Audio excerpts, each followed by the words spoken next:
100%. It is the one thing that never changes. The energy for everything else comes and goes, but like tomorrow morning, I will get to the page and there'll be 5,000 new words by the end of the day.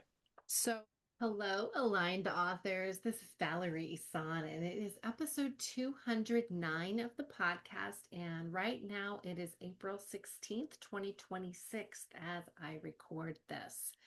The main topic today is a conversation I had with Erick back on the podcast. I'm titling it There's No Brain Hack for This. And it's the last episode in the series on coming back to the page after a long sabbatical, coming back to yourself, coming back to your writing, starting over again. So join me for this conversation with Erick.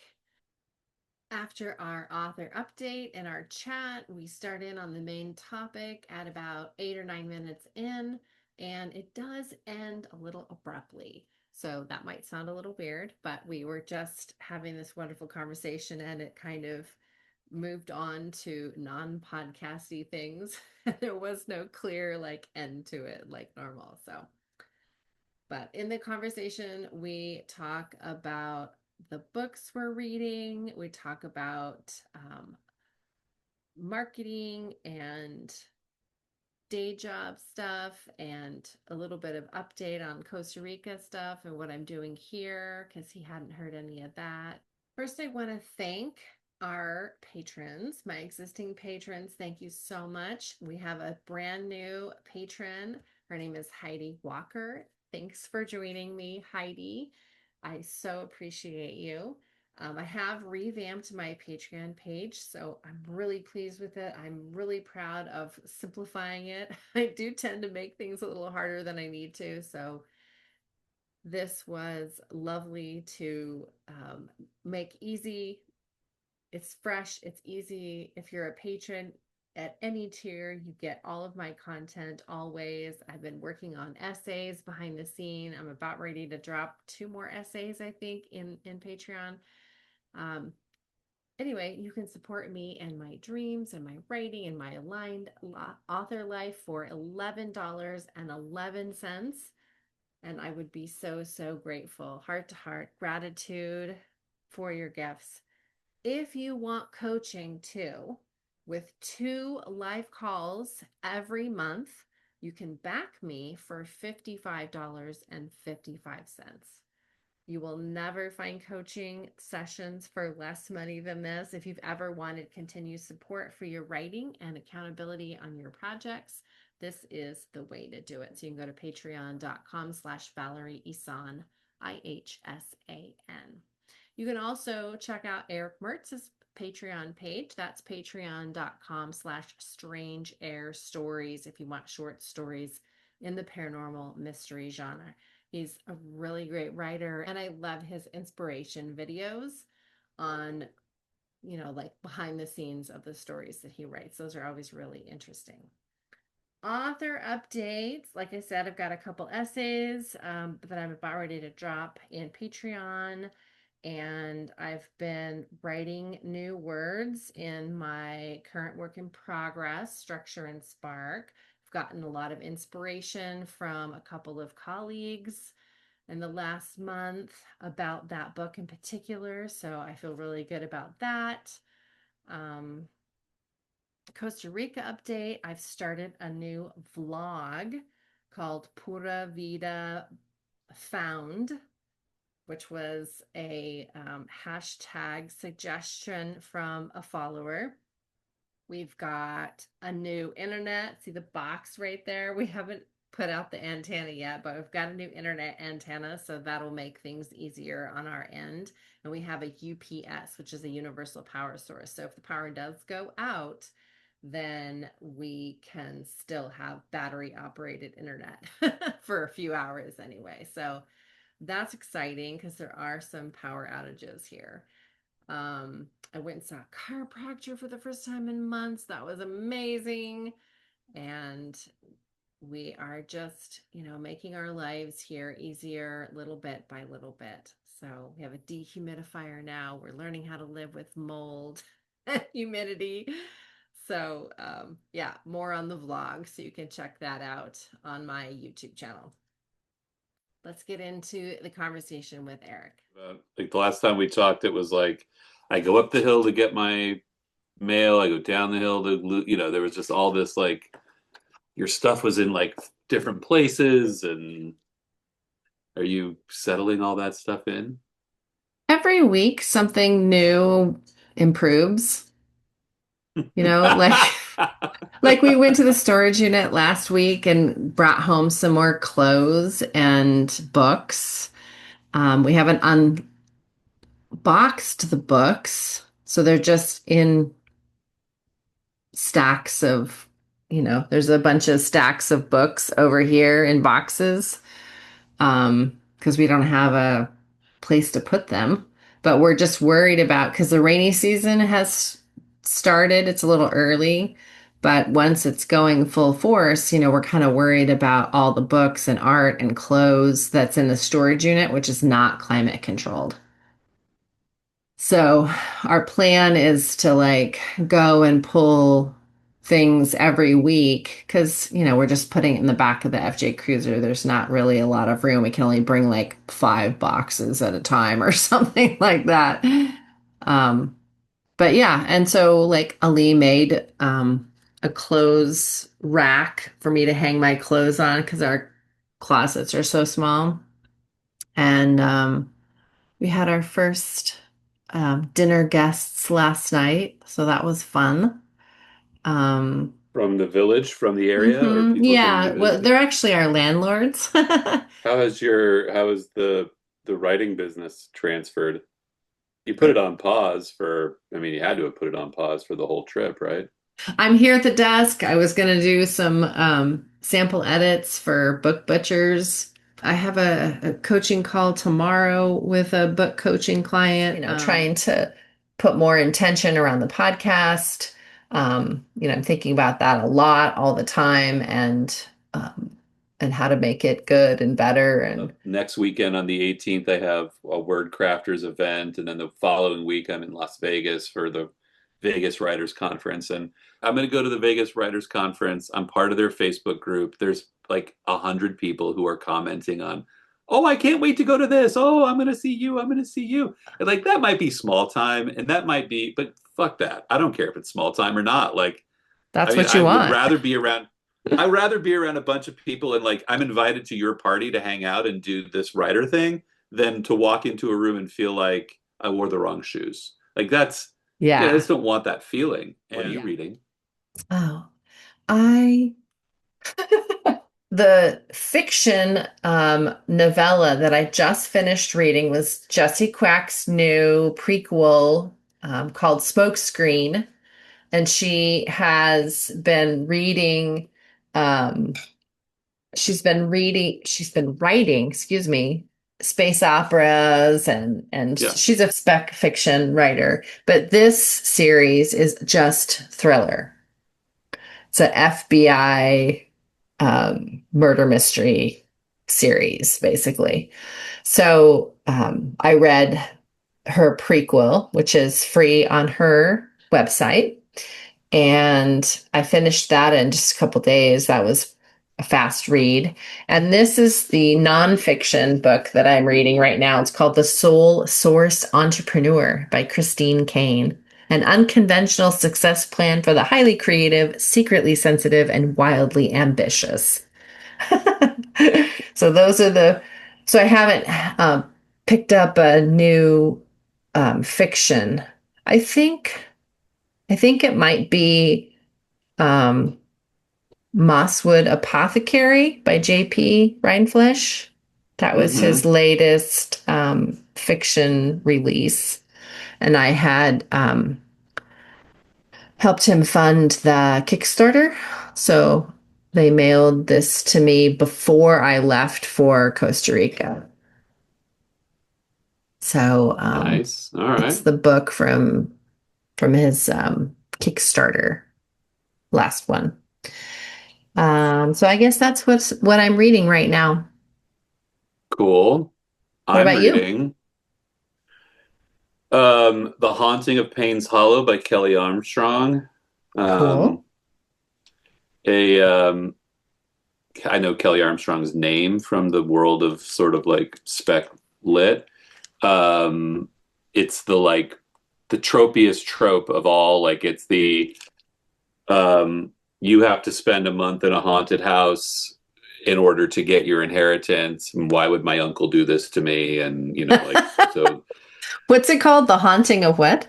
the haunting of Payne's Hollow. It's like I immediately recognize the trope of like, it's this disgruntled woman and she's got a grudge with her grandfather and she goes to the reading of the will and she's just like, you know, fuck this. I can't believe I'm gonna have to write and go to this.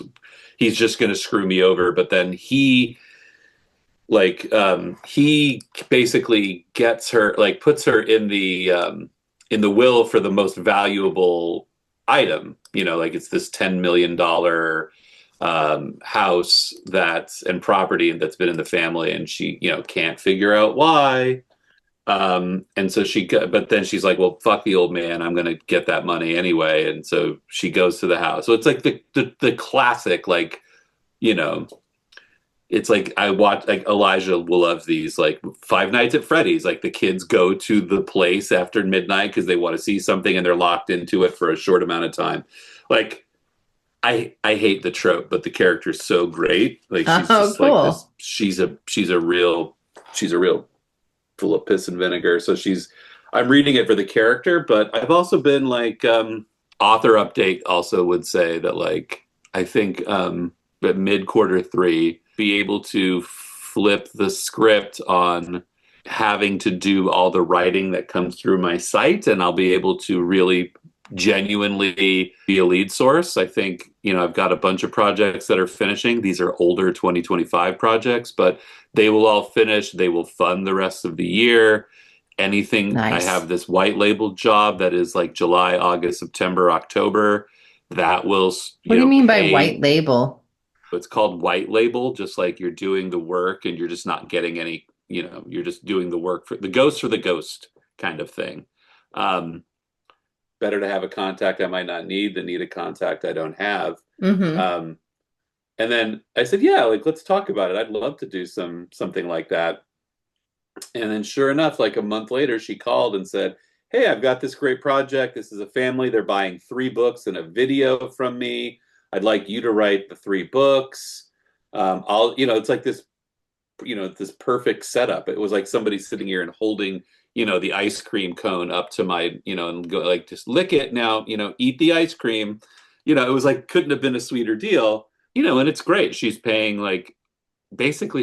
me like exactly what I asked her for it because she's doing the interview, she's handling the client, she's handling everything. And I'm just taking the interviews and the outline and doing the writing. Mm-hmm. Awesome. Love it. So I'm really preparing mentally Mm-hmm. to like legitimately marketing and selling books. So I think what's just Cool. taken, and I'm just like, I'm starting to look at, like, I've sort of written first drafts of a lot of stuff that I keep looking at, like, Your I'm stuff or looking at client stuff?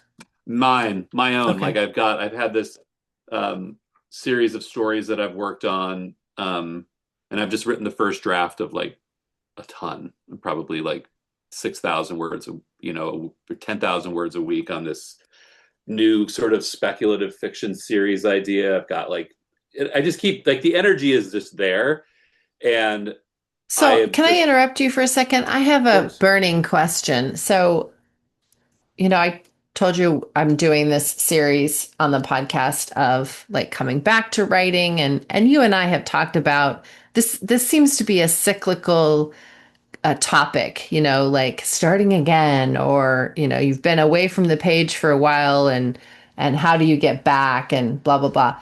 So you always seem to write through everything. With this latest, 100%. It is the one thing that never changes. The energy for everything else comes and goes, but like tomorrow morning, I will get to the page and there'll be 5,000 new words by the end of the day. so is how? I mean, like when you're faced with What? well, I'm serious. Like if you're faced with tragedy or just, I mean, your life has been upended a little bit. Yes. Oh, it continues, And continues. Yeah. and it's yeah, there's a lot of extra stress on you and your family right now. I think when my mom was diagnosed and we were sort of like living in diagnosed land, um, I think we all sort of went through the like, well, what am I doing with my life? Like Mm-hmm. I'm 50. I'm 50 and I'm in an oncology waiting room. I'm closer to that than I'm sitting with Elijah and like I'm closer to that than that. So like, Mm-hmm. what am I doing? But there are like we've just been living in the dread moments at this point. Like, Mm. it's still a lot of like, what the fuck am I going to do with my life? And what if I'm not the same person? And So you know, when you're having all those doubts I like how you and brought it back. questions, like how is it? I mean, sometimes I can't even read because, I just am so distracted by everything. How do you have the bandwidth to write new words and come back to the page every day I mean, if I through told you I would, tragedy? if I said anything, honestly, this is not me copping out. Like I would be making, it would be me approximating. Like I don't know. Like I've I don't know. It's just I think that if I reflect on therapy, if I reflect on just my own like mental process, like, and again, I don't want to say like I don't know as a cop out, but it genuinely like there is a part of me that every time that when that proposition comes up, What it proposition should I the write? proposition of like story or not, like it there's just a part of me that like kind of turns on that can endure physical, emotional, logistical stress. I mean, I think I have figured out ways to like subconsciously like, okay, so we're traveling. I'm not going to get to the page today because I'm going from, airport to plane to boat to bus to boat, whatever, planes, trains, and automobiles days. I think like the part of me that would be writing turns on in a different way. It becomes this like very observational, um, acutely aware of the world creature that's like, hears everything for stories. Even if we're just going to the beach for a weekend, I can kind of feel myself slip into, all right, now the pool guy's a character. Now so I don't know. I mean, I don't know. I just it's something that I can't explain other than like it always happens. Do you think that at some point early on you compartmentalized and just kind of learned how to internalize that process so that you I mean, just slip into that like it's a whole different party. I mean, yeah, it's a whole different part of our brain when we're writing and yeah, creating, I but think being it's able like to I can have a direct access to that even when, the sky is falling. Like I that's a think of it the way like superpower, Eric. I want I to know think how of to the do that. I think of it the way that athletes will talk about like, you go to a basketball game, it's late, it's pressure, it's a meaningful game, it's loud, you're the visiting player, you're shooting free throws, and as cool as can be, that person steps to the line, bounces the ball 3 times like they do every time, shoots 2 free throws, and they hit them.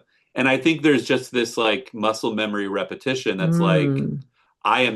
this is me in the gym it's the same thing as when I'm alone, right? I think that's what physics like extremely, and I'm not equating myself with like extreme physical athletes as far as writing goes, but like I think there's a thing that like that athlete who has to hit those free throws cannot live in the moment of game 7, close game, visiting crowd, all the pressure, oh, I'm tired, all the pressure. There's this part of the brain that just goes, I'm in the gym, just like I always am.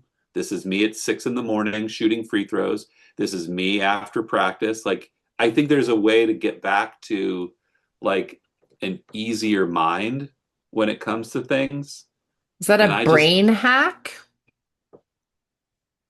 I mean, I think of it more just like this is where, I mean, and it might be partly just a control thing too. It's like this is where I have, the most joy, the most control, and the most um like everything is possible here. Maybe that's just even the better way to Mm. put it. Everything is possible here, but when I walk out that door, my mom has cancer, my wife is struggling, I've got an 11-year-old kid that's, going through growing pains, German shepherd that I can't handle physically, chores to do. Like that all happens out there. But when I come in Mm. here, it's just like all of a sudden it's just not like that. It's just there's none of those things happen.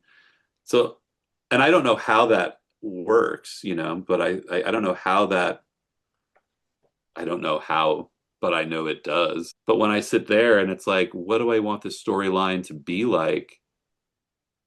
I mean, this is not a humble brag at all, but like I had every intention to like not write something this week. Like I was just going to finish off something else. But like, of course, I just started sitting down writing. Like I just had this character in mind, and it wouldn't leave me alone. And so by the time, like, it was actually last week, by the time Wednesday, Thursday came around, it was like, oh, I've got 10,000 words on this character in this world. Well, that's So I don't know. encouraging to me too. Even though you don't know how it happens, I really like what you said about it, like being, I mean, it's an escape for you too. That's why people read, to Yeah, escape and go to a different place. yeah, And that's what writing is for you too. And that I like the idea of this is the place where you can control. I mean, we never have control, right? But this is a place no, where because that where we character can does what the character go. wants. What's that? Because that character does what that character wants Yeah. Yeah. So sometimes. we don't have full control over our characters because they're real people. They Right, just live on right. a in a two-dimensional piece of paper.